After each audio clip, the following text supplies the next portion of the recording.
안녕하십니까, 공식박스입니다. 자, 오늘은 제가 전주에 와 있는데요. 이 전주에서 이제 원룸 다가구 건물을 약 50동에서 60동 정도를 관리하는 회사에 와 있습니다. 이 회사가 그 세입자들 관리를 어떻게 하는지, 원룸 다가구 관리를 어떻게 하는지 제가 질문을 하고 답을 넣는 그런 영상을 한번 찍어 보려고 왔습니다. 자, 들어가 볼까요? 안녕하세요. 안녕하세요. 네, 안녕하십니까. 안녕하세요, 사장님. 네. 갑자기 와가지고. 일단 간단하게 해방 솔루션에 대해서 소개를 해주십시오. 저희는 이제 전주시에서 네. 건물 관리 업을 하고 있는 네. 해방 솔루션이라는 회사입니다. 현재 관리하는 건물의 개수는 대략 60개 정도. 대략 60개. 네. 다가구하고 상가 포함해서인가요? 상가는 좀 더 별도로 운영이 되고 있고요. 네. 다가구 개수로. 다가구가 60동 정도. 네네. 수입은 어떻게? 이제 뭐 세금 문제도 있고. 예. 뭐 대략적으로. 네, 구체적으로 네. 수익에 대해서 말씀드리기는 좀 어렵지만 네. 사실은 지금 서비스 품질 향상에 더 집중을 하고 있는 예. 상황이기 때문에 네. 이렇다 하게 크게 수익을 보고 있지는 않습니다. 이제 그런 이유들 때문에 네. 아무래도 이쪽 계통이 진입장벽이 높지 않은가. 어. 아마 제가 알기로는 중개업을 하시는 분들도 이런 관리 사업에 조금 소규모로들 많이 시작을 해본 경우들이 있는데 네네. 또 이제 오래 버티지 못하는 경우들이 그런 문제일 거라고 생각을 합니다. 네. 수익 구조가 그렇게 지역마다 이제 중개업을 하면서 뭐 두세 동 또는 10동, 20동 그렇죠. 이렇게 관리하시는 분들도 있거든요. 네네, 맞습니다. 엑셀 형태로. 해방 솔루션의 직원 구성은 어떻게 되는지, 예를 들어서 청소, 시설 수리, 네. 세입자 응대 이런 것들. 근데 크게는 청소팀과 네. 이제 뭐 시설팀 네. 그리고 이제 뭐 관리팀 네. 이렇게 해서 나뉘게 되는데 청소하시는 분들은 대략 6명 정도 네. 구조로 돼 있고요. 예. 그다음에 이제 뭐 시설이 이제 2명 정도. 2명. 네. 2명 가지고 60동의 관리가 충분히 원활하게 돌아가나요? 시설에 대한 하자 보수는 확률의 문제이기 때문에 네. 뭐 모르겠습니다. 이제 조금 더 많은 양들을 네. 관리하다 보면 네. 빈도가 잦아질 거라고 생각하지만 미비한 수준인 건 사실입니다. 세입자 응대하시는 분이 몇 명이신가요? 대부분 기본적으로 청소하시는 분들 빼고는 네. 다 기본 매뉴얼을 숙지하고 있기 때문에 누구나 할 수는 있지만 네. 평균적으로는 3명 정도는 네.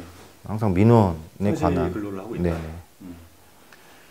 밤에 급한 상황으로 인해서 비상출두 같은 일은 생기는지. 충분히 많이 생기죠. 많이 생긴다. 네.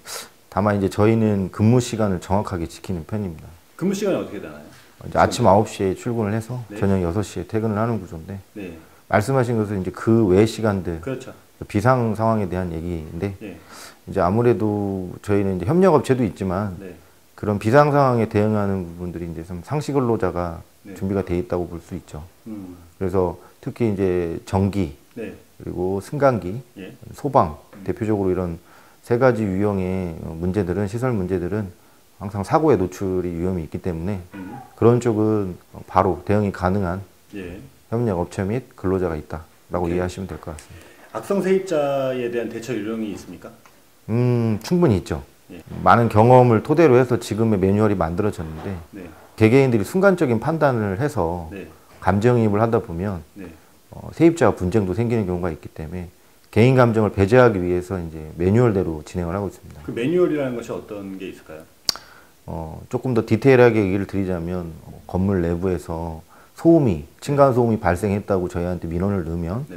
그거에 대한 대처 방법도 직원들이 다 숙지가 돼 있다고 보실 수 있고 네. 안에서 뭐 보일러가 갑자기 작동이 안 된다 예. 한겨울에 네. 그럴 경우에는 이를테면 어떤 부분에 이상이 있는지 네. 전화 통화로도 위치 안내를 정확하게 할 수 있는 정도 네. 네. 그러한 매뉴얼들이 다 갖춰져 있다고 보시면 됩니다. 그래서 상당히 사실적이고 주기적으로 반복해서 발생되는 민원들은 저희들은 전부 다 데이터화를 시켜놨기 때문에 그거에 대한 응대가 가능하다고 볼 수 있습니다. 굉장히 좀 체계적으로 운영이 되고 네, 있나요? 그렇습니다. 반대로 악성 건물주는 어떠한 유형이 있는지 궁금합니다. 악성 건물주가 그렇게 있을 수 있는 부분은 없다고 생각해요. 다만 네. 굳이 이제 하나 서운한 부분을 꼽자면 네. 이제 저희가 이제 미화자분들이 아무래도 네. 좀 나이가 연로하신 분들이 많이 있으십니다. 예, 예. 근데 이런 분들을 조금 하대하는 듯한 느낌. 네. 예를 들어 청소하는 인력이라는 이유로 네. 조금 이제 아랫사람 대하듯이 하는 네. 느낌. 그런 부분들은 좀 다소 아쉽고 섭섭한 부분이 있을 수 있죠. 오케이. 그런 점 빼고는 없나요? 뭐 관리비를 미납한다든지. 건물주분들도 물론 개인 사정 때문에 네. 저희에게 관리비를 조금 적극적으로 못 주시는 분들도 계신데 네. 아직까지는 빈도 저희는 수가 좀 적다. 네, 저희 같은 경우는 모르겠습니다. 그걸 만족도라고 생각을 하고 있는 편인데 예.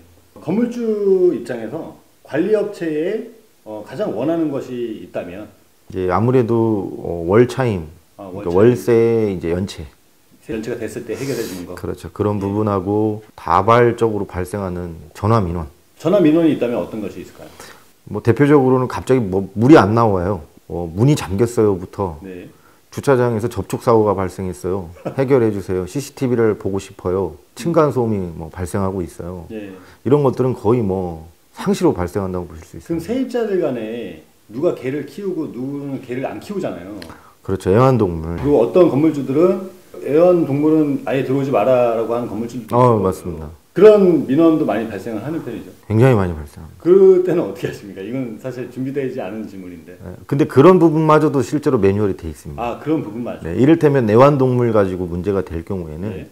근본적인 문제를 저희가 찾아서 네. 어쩔 수 없이 추궁을 하게 됩니다. 그래서 예. 이를테면 건물주는 애초에 이 건물에서 애완동물을 반대했는지 네. 그리고 그 사실이 정말 계약서에 명시가 돼 있는지 예. 거기에서 일단 책임의 소지를 네. 명확하게 한 뒤에 예. 실제로 세입자하고 접촉까지 하는 경우들이 발생을 하죠. 음. 세입자에게도 단계별로 나눠서 네. 선택지를 주게 됩니다. 이를테면 주인분하고 저희가 협의를 미리 해드린 경우가 있죠. 네. 예를 들어서 기왕 이미 들어와서 살고 있는 거 네. 계약서에서는 위반을 했다고는 하지만 네. 이 추운 겨울에 그냥 나가게 할 수는 없는 노릇이고 네. 좀 완화 조치가 어떤 게 있겠느냐. 네. 그것이 이제 주인분하고 협의가 되고 세입자들하고 어느 정도 협의 가능성이 있으면 그거를 좀 전진적으로 시도를 시켜주는 방법이고 이제 그런 것들을 다 무시하고 그냥 자기 마음대로 하는 경우들은 아무래도 법적 조치까지 저희가 준비를 해주는 편이죠.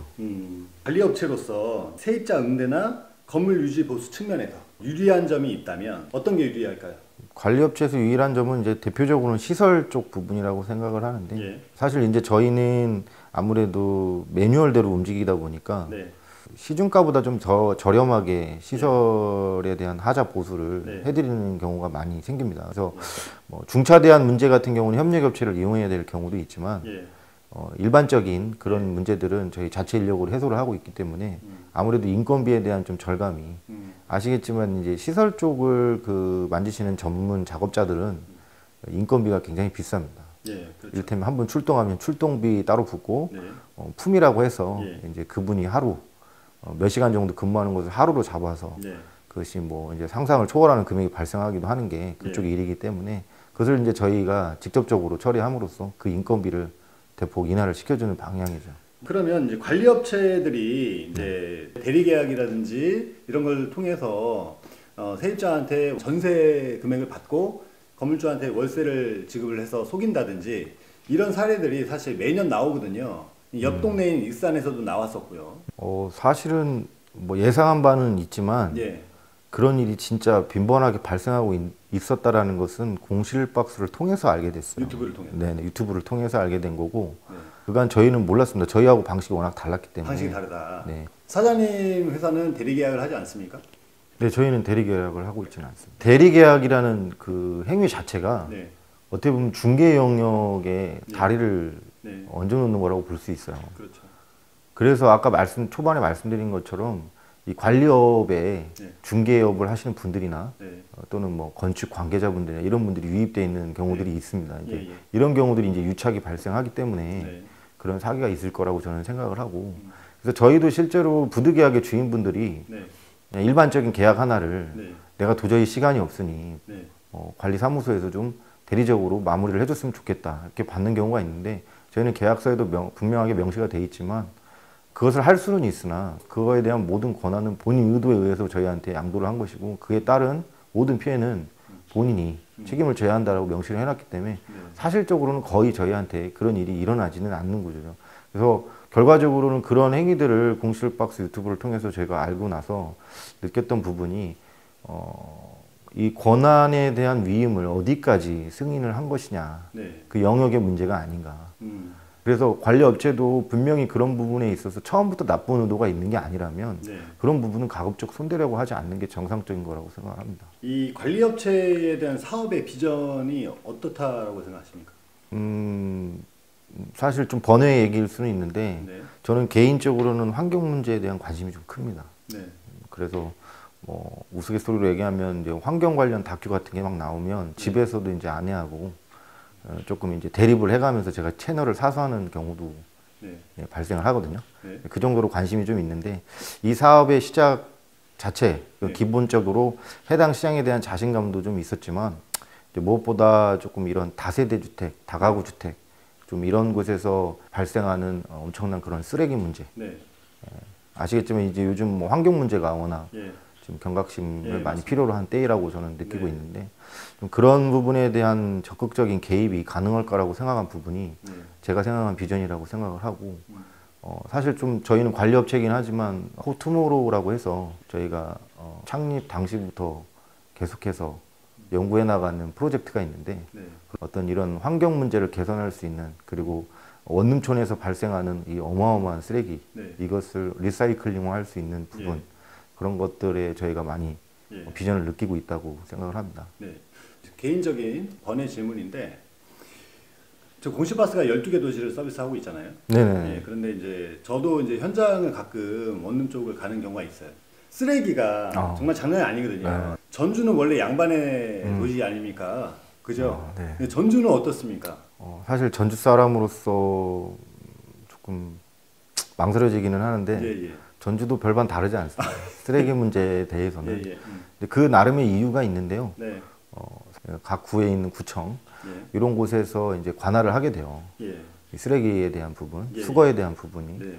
네, 현실적으로는 비정규직이 너무 많은 상황입니다. 즉 하청에 의존을 할 수밖에 없는 결국 바꿔 말하면 예산 부족 예. 그런 쪽에 대한 예산이 부족하고 또 그런 어떤 분리수거를 수거하는 그런 인력들에 대해서 네. 복지나 네. 그런 것들이 좀 열악하다고 보여지고 있습니다. 그러다 보니 하청에 의존하는 형태가 오고 하청들은 또 노조에 편입이 되고 노조의 힘을 가진 하청들이 이제 비정규직자들이 단합을 해서 파업을 하고 그런 경우가 오면 뭐 지금은 어떻게 좀 개선이 되고 있는 건지는 모르겠지만 저희가 이 사업 처음 시작할 때 가장 중요한 동기부여 중에 하나였습니다. 그래서 그때 당시 저희가 실제로 저희가 관리하는 건물들에 있는 모든 깨끗하게 세척이 되어 있는 재활용품들을 트럭 단위로 모아서 네. 직접 리사이클을 하기 위해서 네. 인터뷰까지 해가면서 저희가 한번 진행을 해본 적도 있습니다. 근데 결국 일반인은 버릴 수 없는 구조예요. 리사이클 집화장으로 저희가 들어갈 수조차 없고 예, 예. 잘 수거를 했음에도 불구하고 대체 이걸 어떻게 해야 되냐 네. 안타깝게도 그냥 파란 봉투에 넣어서 집 앞에 내놓으면 예. 언젠가는 가져가겠다는 식입니다. 아, 그렇군요. 그런 애로사항이 있군요. 굉장히 큰 애로사항입니다. 오늘 인터뷰 응해 주셔서 감사합니다. 감사합니다. 감사합니다. 네.